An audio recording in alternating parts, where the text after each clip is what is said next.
everyone. So I am back with another birth story. Isn't it funny, like, sorry, I was just eating a cookie, how large families tend to have birthday clusters, like, we call it birthday season, where we just have a lot of birthdays close together. I just think that's kind of funny how that happens. And it's like, if you backtrack, like, for ours, it's like October and mainly November area. So I joke that we're very thankful people. Anyway, so I thought I had more water. We actually have 3 August birthdays. So I just shared with y'all Logan's birth story. Now I'm going to share with y'all Harper's birth story. She had her first birthday, and a fun fact is that she was actually born on Logan's birthday. And it's like,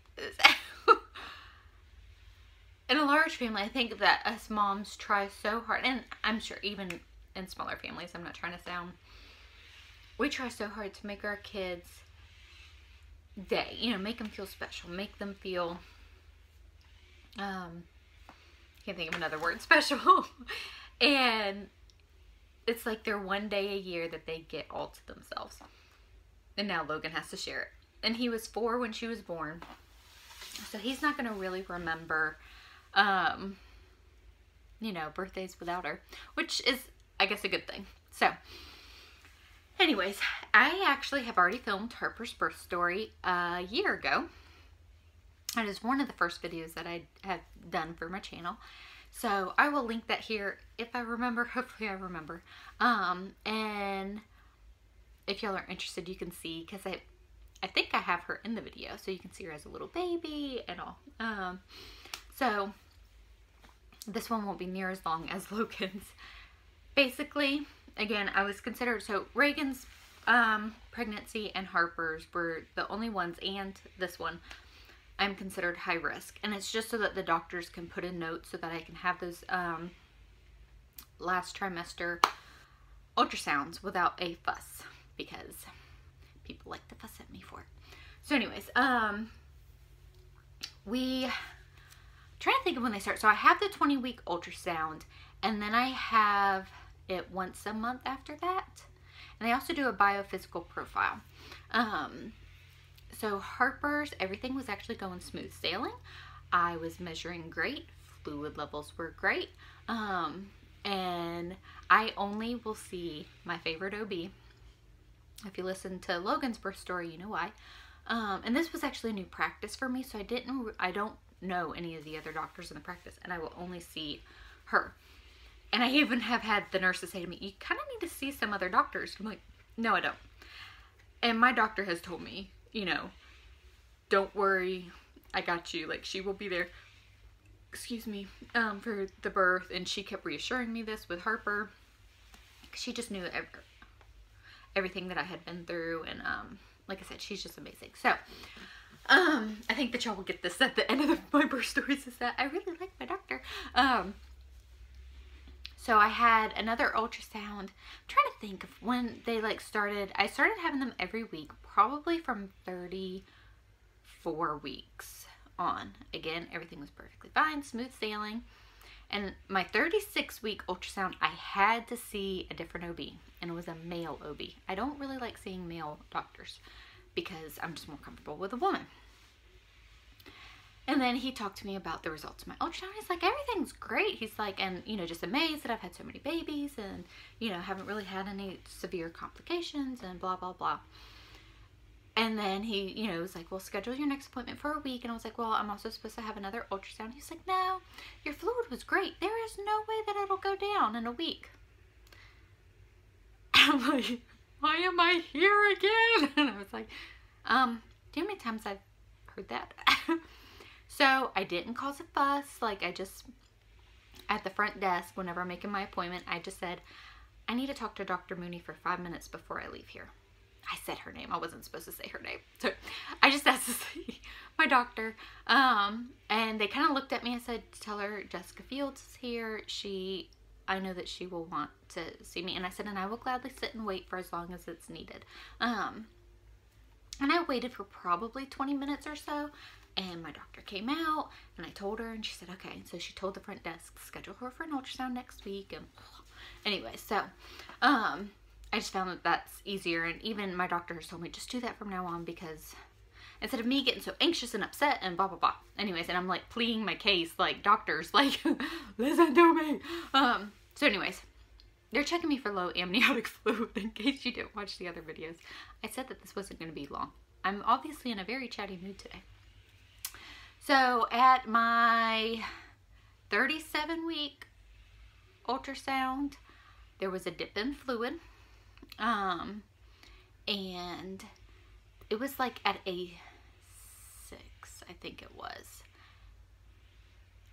I'm trying to remember now. I'm sorry. Anyways, my doctor performed this ultrasound on like the old school, like she wheeled it in the room. So they actually have a level 2 ultrasound machine at my doctor's office. And so she wheeled this in and she's like, hopefully this thing works. And so she's measuring, you know, the pockets of fluid, and she's like, Jessica, I just feel so bad. Like, I feel like I'm your bad luck charm, because every time, like, she gets involved, like, takes over and does an ultrasound because they can't fit me in or whatever, it's getting low. And I'm like, it's not you. It's me, and you're there for me. It's just kind of, we can laugh about it now. So, and she was like, okay, this is what you're going to do. This upcoming weekend was Logan's birthday party weekend. And his birthday actually fell on a Tuesday this year. So this was like a Thursday or a Friday. She's like, you are okay to go home. I think I was close to a 7. She's like, there's obviously a dip in fluid. I want you to drink as much water as you can. Okay. I'm talking a gallon of water a day. Drink, drink, drink, drink, and take it easy. If you feel any slight dip in movement, like the baby's not moving as much as she normally does or whatever, call me and go straight to the hospital and I will meet you there. So, talk about nerve-wracking. Again, fluid was, I mean, they have those measurements for a reason, blah, blah, blah. So, I literally did, I drink a gallon of water every day. It's hard to take it easy when you have 7 other kids. I didn't think of what number kid I was on. Harper's number 8, so I had 7 other kids. But we managed, and actually my husband, I think, had that weekend off. Sorry, my shoulders and neck are hurting again. And he did really, you know, my husband's amazing anyways. That's why y'all see so many kids. It's because he helps out so much. If he was not so hands-on and did not help out so much, I would not be, I can't do it by myself. So he was home all week and he took the kids swimming like every day, and I just stayed at home and slept, and drank water. So I did really good on the water. So we had Logan's birthday party. Everything went smooth sailing, you know, great, blah, blah, blah. Monday was my follow-up appointment. So she was like, I'm going to get you in on Monday because I want to check you again. So it was like from either Thursday or Friday to Monday. I woke up early Monday morning, like 4 a.m. or something like that. Sick as a dog. I don't know that I have ever been so sick in my entire life. It was terrible. Oh my word. I literally woke up and I was like, I'm not feeling so good. I was fine the day before. It's like, what? I don't know what this is. This is bad.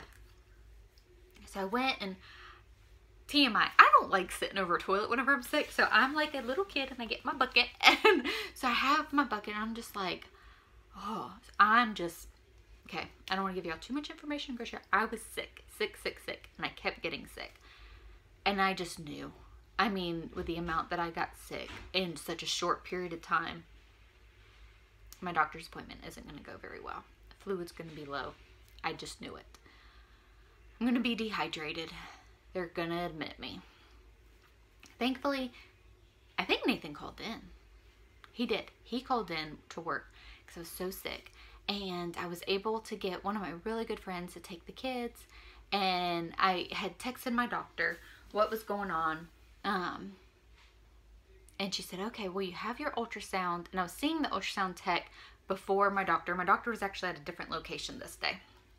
I think she was on call at the hospital, which worked out perfect for me. You can see where this is going.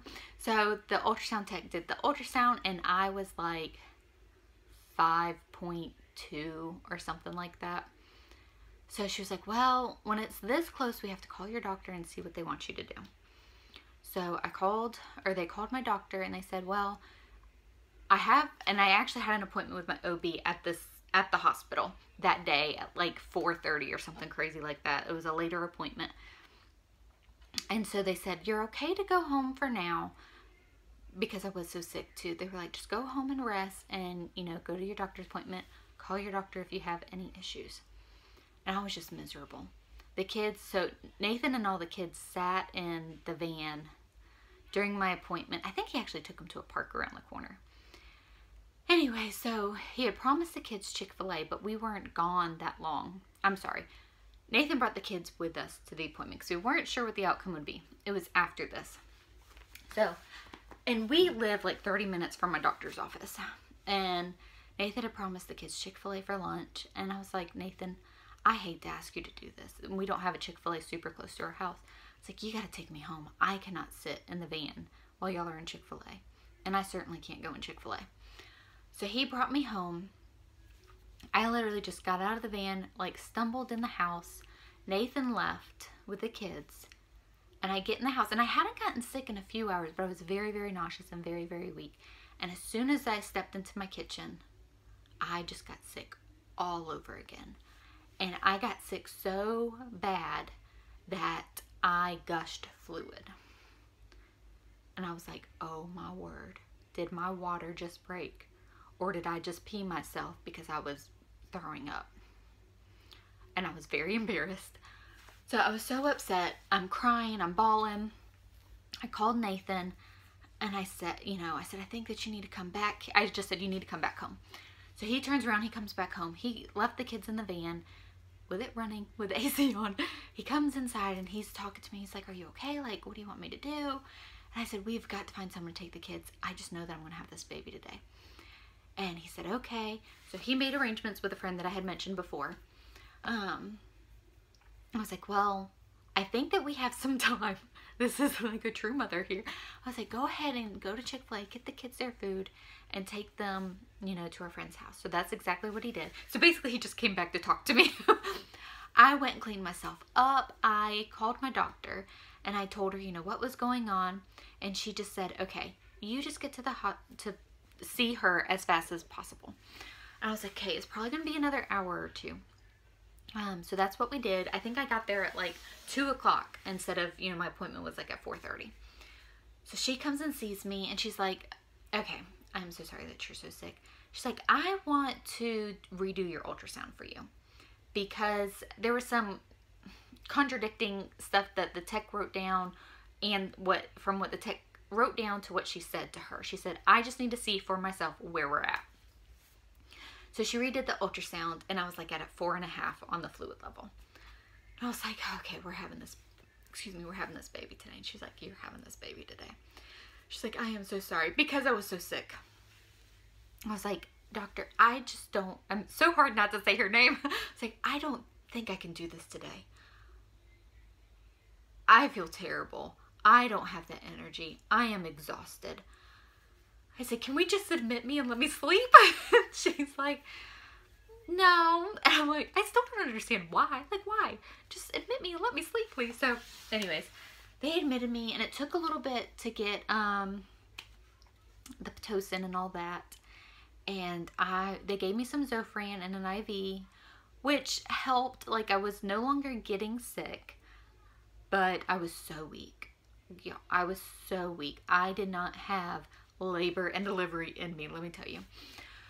So labor's picking up and I'm kind of panicking because I'm so exhausted. I'm like, I can't do this. I am so tired. I just want to sleep. Just we can start this at 6 a.m. I think I even asked them again, can we stop this? I just want to sleep. They're like, no, we just got to get this going. Your fluid's too low. Anyways, so, and my doctor, I think she was on call that day. She stayed. I mean, obviously she was on call. She came in, many times to check on me. And then finally I was like, I need the epidural. If you have watched my other birth videos, I have had 7 natural, unmedicated deliveries. And this is the first time that I had the epidural. and it was amazing. I enjoyed every second of it. It was the most beautiful thing in the world, and I don't know if it was because I was so exhausted. I don't know. It was amazing.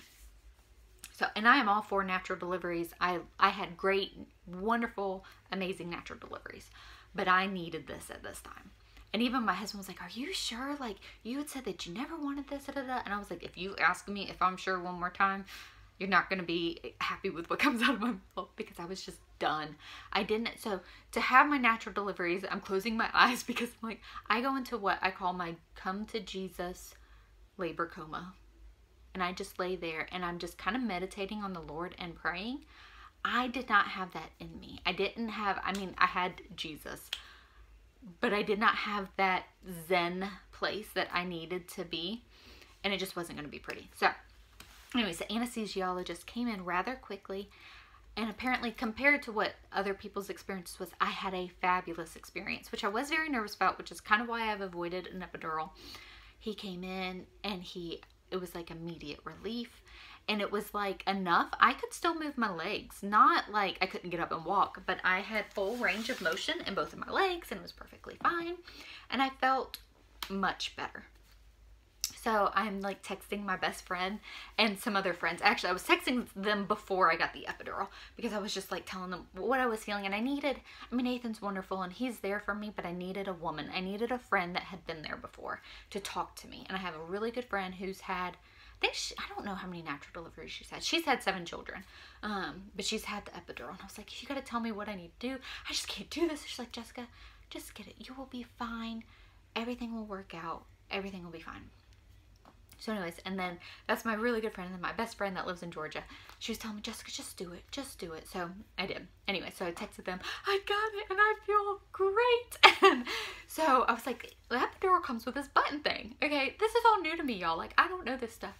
And so I was telling my best friend, and I was like, I kind of want to push the button. She's like, well, do it. So, and I'm like, sitting, y'all can't see. I'm sitting, I kind of have my legs like, or bent or whatever. And I hit the button and my left leg just goes boom, and it was just dead. It was just hilarious. I was like, oh wow, that was pretty quick. And it was like instantaneous. Like I hit the button and my left leg just went boom. So anyways, I could really feel, I felt a lot of pressure. I felt, I could feel a lot, but it wasn't pain. It was uncomfortable, but it wasn't pain. And finally I was like, I think it's time. And they were like, are you sure? And I'm like, yeah, I'm pretty sure. So they came in and they were like, oh, yep, you're fully effaced, you're dilated, let's have a baby. Which that part was like, so in comparison to like my delivery with Logan, it was so fast and so quick. Like the doctors don't have time to prep and set up and put your legs in the stirrups and all this stuff. It's just, it happens so fast. The doctor catches the baby. I kind of like that better because I don't like the stirrups. I don't like the prep and the production. Like, I don't like all that. It makes me feel self-conscious and whatever. I just like, oh, wow, the baby's here. That just goes so much better for me.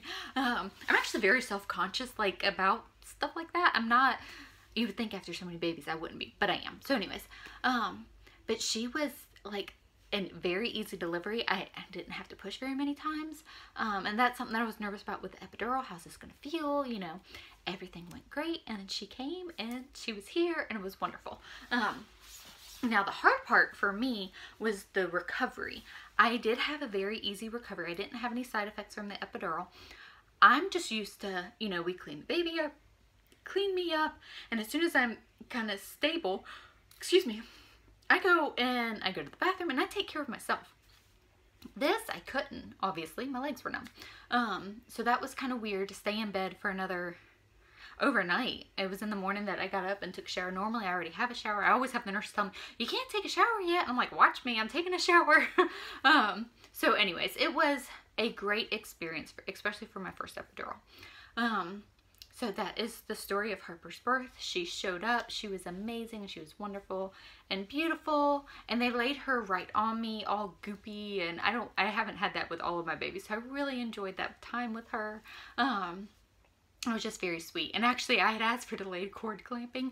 And my doctor cut the cord. And I was like, I asked for delayed cord clamping. She's like, I am so sorry. It's like, it's okay. I mean, it is what it is, right? So anyways, but yeah, that was it. It was a very easy delivery because of the epidural. And I wasn't sick again. We came home to a tummy bug. Like, we came home and 2 of our children threw up that night all over the couch. And it ended up going through the whole family, like that first week that we were home. So there was obviously a tummy bug that I caught first for some strange reason. And that was that. It was like, welcome baby number 8. Don't puke on the baby. So anyways, again, I'm getting too chatty. So I hope that y'all have a blessed day. And I will be back with another video. And this one will be Harper's story that I really want to share with y'all. I hope y'all have a blessed day.